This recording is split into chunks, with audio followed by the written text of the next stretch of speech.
Olá, sou Laís Dória. Eu nasci na fronteira do Paraguai com o Brasil, numa cidadezinha chamada Ponta Porã. E de lá eu fui pequena para São Paulo. Meu pai era militar, então teve 3 filhos, cada filho nasceu numa cidade. E aí depois eu fui para o Rio. Eu fui criada entre o mar e o mato, porque meus avós tinham fazenda aqui. E então eu vinha, naquela época eu passava 3 meses de férias, que era dezembro, janeiro e fevereiro, né? Então a gente vinha de trem, desde São Paulo, Campinas, levava 3 dias para chegar aqui, chegava aqui da Ana, tinha a caminhonete da fazenda, pegava a gente e ia para a fazenda. Então, a terra e o mato, eles estão muito dentro de mim. Nessa minha busca pela minha profissão, pelo meu ofício, que eu me considero uma artista pesquisadora, eu sempre gostei de pintar, desenhar, cantar, interpretar. E aí eu sempre quis fazer tudo ao mesmo tempo. Então eu ia devagar, minha mãe não me dava conta, falava, olha, você não pode fazer tudo ao mesmo tempo, você tem que fazer uma coisa de cada vez. E eu gostava de fazer tudo ao mesmo tempo. Nessa história de fazer tudo ao mesmo tempo, eu fui caminhando para o teatro, para as artes, porque é o que está dentro de mim, e a educação, porque eu sempre gostei de criança, de educar, de passar, de conversar, de aprender, de ouvir. E aí eu fui caminhando, eu fiz o normal, tudo no Rio, né? Aí fui fazer a faculdade de pedagogia, de educação, aí depois tudo no Rio. Aí fui fazer mestrado em educação na UERJ, parei no meio, não gostei. Depois eu fiz vários cursos assim, entre arte e educação. Eu estudei arte também, pintura no Parque Lage, eu sou da década dos anos 70 do Parque Lage, que foi um movimento muito forte e revolucionário nas artes. E aí eu vim para cá, para Campo Grande, com 30 anos. Era aniversário da minha avó, que estava fazendo 70 anos, a gente veio na fazenda, e eu já tinha 2 filhas. E eu trabalhava no teatro, trabalhava na televisão, trabalhei na TV educativa há muito tempo, fiz espetáculos, fiz cinema, como atriz. Mas o Rio estava ficando muito violento. E como meus pais estavam morando aqui, eu vim na fazenda, o meu marido, o Arthur, ele falou, vamos sair do Rio, vamos viver uma outra experiência. E aí eu mandei meu currículo para cá, ele também. Eu fui transferida mais rápido, eu fui chamada mais rápido que ele, eu vim primeiro, depois ele veio, eu vim com as crianças. Aí eu fui trabalhar na televisão, eu trabalhava lá na TV educativa no Rio, então eu queria tentar uma TV educativa aqui, mas não tinha. E aí eu fui chamada para a TV Campo Grande, que ela estava começando a TV Campo Grande. Então na época não tinha nada, né? E aí me chamaram para ser diretora artística. Nossa, eu enlouqueci. Aí eu vim felicíssima, aí fiz um programa de música, fiz um programa de dança, de criança, de mulheres, fazia todos os programas regionais, trabalhei muito. Mas aí foi ficando muito puxado, eu resolvi abrir uma loja com... o figurino daqui eu achava diferente do meu e eu achava que fazia falta, né? Então eu queria trazer alguma coisa que mudasse, que tivesse outra cara, diferente aqui da cidade. Aí eu abri uma loja com roupas super coloridas, eu sempre gostei das cores, meu trabalho é muito colorido. E aí montei com meu marido essa loja, acabei saindo da televisão e eu criava. Daí comecei a criar camisetas do Pantanal. Desenhava, criava e tinha uma equipe de criação maravilhosa, a gente estudava em cima dos artistas clássicos E aí foi um sucesso. Nesse interim,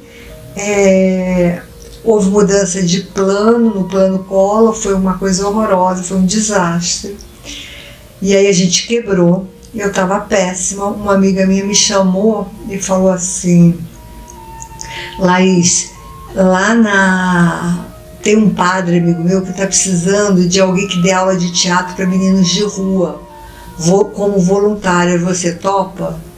Eu fiquei pensando assim, gente, que doido, né? Eu tô quebrada, tô perdendo tudo, aí eu vou trabalhar como voluntária sem receber nada, né? Eu achava. Aí eu falei, quer saber? Eu vou. Aí fui no horário do meu almoço. Aí fui no horário do meu almoço, comecei a trabalhar com os meninos, fui ficando, falei, gente, é isso que eu quero fazer na minha vida. E aí eu fui descobrindo que não era a aula clássica da educação, a escola formal, e não era o teatro comercial que eu fazia, era o teatro social, o teatro com a educação voltado para o social, entendeu? Para as pessoas que não tinham oportunidade de receber esse alimento que é a arte. E a gente fica vendo aqui o quanto é importante isso, né? Agora, depois Covid, quer dizer, a gente está em pleno Covid, mas não tanto quanto estava antes, mas ao mesmo tempo com aquele medo, as coisas mudaram muito. E aí você vê o quanto é importante você trabalhar no coletivo, você olhar para o outro, você usar a máscara não só para te proteger, mas para proteger o outro, você ser vacinado. Então, sabe, essa questão do coletivo é que o pós-Covid potencializou mais, entendeu? Pelo menos para mim, eu acho que isso é mais importante. Então eu vim dessa história quando eu comecei a trabalhar com esses meninos que na época, entre parênteses, era para ajudar, eles é que me ajudaram, eles que mudaram minha vida, e eu falei, gente, é isso que eu quero fazer na vida. Aí eu abri uma ONG que chama Casa de Ensaio, que é o Centro de Cultura, Arte, Educação e Meio Ambiente, com o Arthur. Eu e o Arthur, a gente a vida inteira trabalhou juntos, né? E aí, eu comecei a montar espetáculos, sempre com 100 crianças e adolescentes no palco. E todo mundo falava, Laís, mas se você tem consciência do que você está fazendo com essas crianças, como é que você está mexendo? E eu falei, poxa, eu vou voltar a estudar para poder entender o que estava acontecendo, porque eu estava encantada, fascinada. Aí eu fiz uma pós na Unicamp em cultura, aí depois eu fui fazer o mestrado em teatro e educação na USP. E aí eu fui estudar e o meu trabalho era a casa de ensaio. Aí segmentou. A gente ficou trabalhando só em cima do palco de experiência, que era um dos programas, que eram os espetáculos que a gente montava naquela época, né? Então foram montados, sei lá, 18 ou 20 espetáculos, não tenho certo. A Casa de Ensaio tem 25 anos. Eu publiquei um livro que foi em cima do meu trabalho de mestrado, mas aí eu pude tirar toda a questão da academia, fiz um livro assim mais solto, o Sesc que patrocinou, foi maravilhoso isso. E aí o livro chama Casa de Ensaio, a gente tem ele lá na casa, na biblioteca. Então o meu caminho assim com o Mato Grosso esse, né? Eu nasci na fronteira, de lá fui viver fora o tempo todo, voltei aos 30, mas sempre indo e voltando. Eu me considero um pouco nômade, sabe? Eu gosto de ficar um pouco num lugar, depois um pouco no outro. Eu viajo muito, eu gosto de estudar fora, então sempre que eu posso, eu tenho a coisa da família Doria, eu vou para a Itália, eu fico estudando lá, eu gosto dessa cultura. Eu tenho uma filha e uma neta e um neto que moram em Lisboa, então tudo é motivo para ir para lá para visitar, e de lá já vou para outro lugar. Enfim, eu eu tenho todo um caminho que eu gosto muito, que me dá muito prazer. E outro dia estavam me perguntando assim, poxa, como é que é passar dos 70? Eu fiz 71, né? Eu fiquei falando, gente, olha, eu tenho agora 30%, vamos dizer que eu vou até os 100, não sei, ninguém sabe, né? Aliás, ninguém sabe nada, né? Mas eu falei, eu tenho então 30% aí pela frente. Desses 30%, eu quero trabalhar no que eu faço e que eu amo, que é lá na casa de ensaio com essas crianças, que é com a arte, com a educação, com a cultura, com o social. E eu quero fazer coisas que me deem mais leveza, sabe? Que eu já carreguei todos os pesos, todas as coisas. Agora é mais leveza, poder ser quem eu sou, falar o que eu quero falar, o que eu penso. Não me preocupo mais do que antigamente com o que os outros iam pensar. Eu acho que agora o mais importante para mim é o meu trabalho, a casa de ensaio, tá lá. Eu fiz parte, entendeu? Eu fui um processo de criação e tô lá dentro, mas eu quero que apareça a casa de ensaio e não eu, sabe? E o meu trabalho, e entrar na Flans foi um desafio. Eu conhecia, na verdade, eu conheci umas 2 ou 3 pessoas, mas eu não conhecia quase ninguém. Então é uma experiência bem diferente de tudo que eu já vivi, né? Então é uma outra história. E é legal porque é um outro caminho que eu não conhecia, né? Que eu não tinha vivenciado esse caminho, entendeu? Eu sempre fui nas artes, nas irreverências, no questionamento, numa coisa mais solta.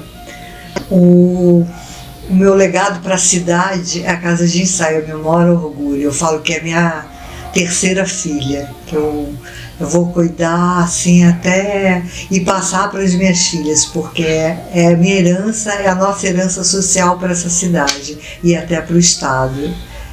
A casa de ensaio, ela tem reconhecimento já nacional, internacional, ela tem uma trajetória linda, já tem 25 anos, né? Para eu poder criar a casa de ensaio, na verdade eu fui desenvolvendo uma pedagogia que chamava Pedagogia das Artes Emendadas. Essa Pedagogia das Artes Emendadas, ela culminou num curso chamado Brincaturas e Teatrices, Palavras Inventadas pelos próprios alunos. Que a gente era como se fosse um curso de arte e cidadania, mas era muito careta, muito formal. E aí a gente, com as crianças, a gente chegou a essas palavras que todo mundo entende, que é brincaturas, brincar, né? E teatrices do teatro, quer dizer, ele trabalha a arte com a educação e a transformação social. Então, nesse curso, eu me inspirei em 15 pensadores, assim, desde Brecht, Stanislavski, Boal, todos os artistas, o Nóbrega, a Lídia Ortélio, a Miriam Muniz, o Makarenko, quem mais? Viola Spoli, Stella Adler, aquela da dança, o Laban. Gente, lá eu tenho no livro, e quando você entra na casa de ensaio, tem todos os mestres que nos iluminam. Desses todos, Peter Brook, Manuel de Barros. Manuel de Barros, eu tive o privilégio de levar uma apresentação de uma obra dele na casa dele, para ele ver pessoalmente. Foi assim, coisa mais linda, super emocionante, foi muito lindo. Então é muito legal você conseguir. A gente teve poucos mestres que estão vivos, né? Desses mestres todos, os internacionais é que eu só conheci de livro e de estudo, embora eu tenha conhecido o Peter Brook há uns anos atrás, num festival que eu fui lá Espanha. Ele estava com um espetáculo belíssimo, então eu consegui encontrar. São mestres que me iluminaram e que me ajudaram a criar e a desenvolver essa pedagogia, né? O meu trabalho ele precisa ser de fácil entendimento dos espetáculos, porque como eu trabalho para todas as classes sociais, eu preciso ter uma linguagem que chegue em todo mundo, entendeu? Então é um trabalho fácil de se entender, ao mesmo tempo com pesquisa, com estudos. Por exemplo, agora esse semestre nós estamos estudando Guimarães Rosa. E Guimarães Rosa é aquele clássico e que fala aquelas coisas, aquelas palavras inventadas maravilhosas, e que a gente vai trabalhar isso com as crianças para que elas inventem palavras, né? Para elas começarem a entender, não conhecer Guimarães Rosa, mas ouvir um pouco das poesias, ouvir história. A gente vai montar um daqueles contos dele. Enfim, estamos pesquisando para trabalhar. Então, é legal porque chega o Guimarães Rosa mais ainda em todas as classes, sabe? Não fica aquela coisa só do vestibular, ou então para as pessoas que têm um nível cultural, os eruditos, né? Eu acho que é para popularizar. E eu gosto muito de fazer isso, eu gosto de trabalhar com os clássicos, popularizando, para chegar bem no entendimento de cada um, né? Ela estava falando se para mim o teatro é o oráculo do tempo, do templo, da vida. É uma coisa que entra aqui dentro da gente. Na verdade, eu penso que você não escolhe o teatro te escolhe. Eu desde pequenininha eu fui escolhida para o teatro. E o teatro é uma arte de muita doação. Você se dá demais. E no Brasil são poucos os mecenas, porque se você não tiver um mecenas para você trabalhar no teatro, você não consegue. Então é difícil, mas é apaixonante. O Boal tinha dito que com a coisa da tecnologia, da televisão, do cinema, da internet, do YouTube, né? Do Instagram, você não vai mais se encontrar gente olho no olho, você fica olhando aqui na câmera, é tudo imagem. E aí o teatro não, porque se for no teatro, tudo bem que já tem teatro na imagem, né? Você já filma, mas se você for no teatro, você vai olhar olho no olho com a pessoa. Você vai no cinema, é o telão, né? Mas no teatro é a pessoa. Então eu acho que o teatro nunca vai acabar. Ele é a magia, ele que traz a história, ele que traz a sensibilidade, a intuição, a verdade, a mentira, ele que conta histórias. Não que no cinema, que é maravilhoso, que não conte, não é isso, é diferente. É uma arte sagrada, sabe? É uma arte que as pessoas que gostam do teatro, elas gostam de verdade. Não é meia boca.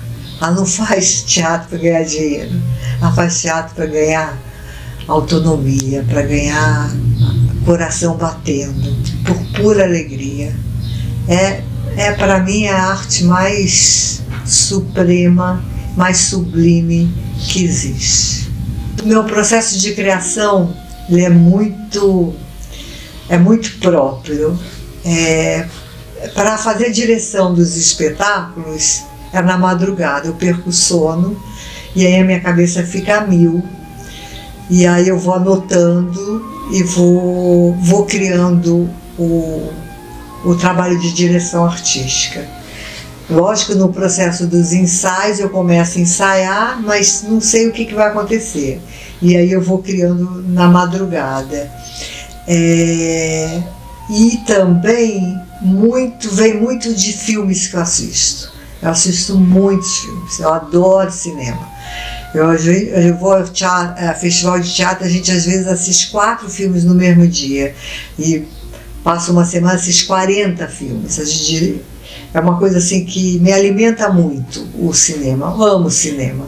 Até já fiz, já dirigi, mas é uma outra energia, eu gosto muito. E aí assim, fiquei pensando assim, ela estava perguntando se eu fosse apresentar sozinha, né? Teatro você não faz sozinha, não existe. Ou com o iluminador, ou o cara do som, ou o produtor, ou as cadeiras, tem sempre alguém, tem sempre alguém. E aí, eu tinha uma época assim, quando entendi assim, muita gente, você acha que muita gente, plateia cheia, que você acha que é o maior sucesso, né? Não é.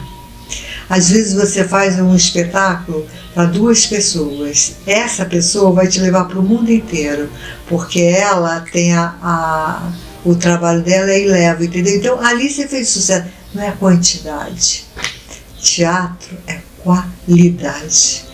E eu sou uma pessoa que gosto de qualidade, eu não gosto de quantidade. Eu tenho poucos amigos, eu não sou uma pessoa, eu sou uma pessoa antissocial, eu não gosto de ir em festas onde tem muita gente. Agora, então, aglomerado, não vou a lugar nenhum, nem saio. Não gosto de aparecer, eu gosto de... Se eu estiver no palco para fazer um personagem, eu adoro, mas eu subir no palco como Laís, eu não gosto de falar, morro de vergonha. Mas eu sou uma pessoa que, eu acho que o importante não é a minha pessoa, o importante é o meu trabalho. O meu trabalho é que tem que ser maior que qualquer coisa. E eu estudo, eu não paro de estudar. Eu acho que o artista ou qualquer profissão, você tem que estar sempre pesquisando, lendo, buscando cursos novos, pessoas novas, conversando com outras pessoas. Eu não me lembro de viajar para o exterior, eu não me lembro, acho que eu nunca fiz uma viagem para o exterior de turismo, nunca fiz. Eu sempre fui estudar, fazer um curso. Lógico que eu fazia o turismo do lugar, claro, mas eu sempre fui ou a trabalho ou a estudo. Então, eu adoro estudar, adoro. Eu gosto de viajar, eu acho que a viagem ela abre, eu gosto. Uma vez eu li uma frase daquele artista plástico, daqui a pouco eu lembro o nome dele, eu tô com a memória péssima, depois da confissão piorou, mas enfim, ele fala que você, quando o artista está sem inspiração, ele tem que pegar um avião e subir. Aí eu pego o avião, subo, meu coração dispara, tem aquele medinho, mas tem aquela coisa mais forte que é ir para o mundo e conhecer coisas novas. Então aí eu já vou. E aí você, pegando o avião, você vai e aí você não para. Eu sou de uma família de mulheres todas que trabalharam muito, todas guerreiras. E todas, como dizia minha avó, com rodinha no pé. Então, enquanto eu tiver minha rodinha no pé, eu vou sair estudando, pesquisando e buscando coisas novas. Isso é vital para mim. O que eu diria para os jovens? Eu vou dizer uma coisa. Eu tenho uma neta de 26 anos e que toda vez que ela chega, eu tenho um monte de coisa para dizer para ela. Ela é bailarina já, profissional, e ela já dança pelo mundo. Ela me ensina muita coisa. Eu acho que os jovens de hoje, eles ensinam muita coisa pra gente. E o que a gente pode dizer para eles é: seja verdadeiro, faz o que você gosta, vai atrás do seu sonho. E ser artista é estudar muito, é muito esforço, mas é maravilhoso. Te leva para onde você quiser ir. É ilimitado, né? Porque a criação é ilimitada. Então, para o jovem de hoje, vai atrás do seu sonho. Agora vai e estuda. Estuda bastante, porque daí você vai voar longe. E ouvir porque mais importante de eu dizer para os jovens é ouvi-los, porque eles hoje dão banho, eles ensinam coisas que eu nunca tinha aprendido. Eu aprendo muito com meus netos. Eu tenho uma de 26, um de 23, uma de 13. Nossa, estão sempre me dando aula, sempre. E uma bebezinha, que aí eu fico brincando de boneco. Olha, eu hoje sou totalmente do social, da casa de ensaio, das artes, do teatro, da educação, do meio ambiente, da democracia, da liberdade. E deixar para as pessoas a casa de ensaio, que ela fique eterna, que ela continue e que ela sempre possa trazer essa semente que é a arte de transformação social. Hoje eu estava lá, eu fui no shopping, não ia um tempão. Aí veio um menino, um homem, falar comigo. Aí ele falou: "Ai, você lembra de mim?" Olhei e lembrei dele pequeno, com 12 anos. Ele ficou 7 anos na casa de ensaio, ele me deu um trabalho. Eu falei: "Gente, você cresceu, você é um homem, já não é mais aquele menino."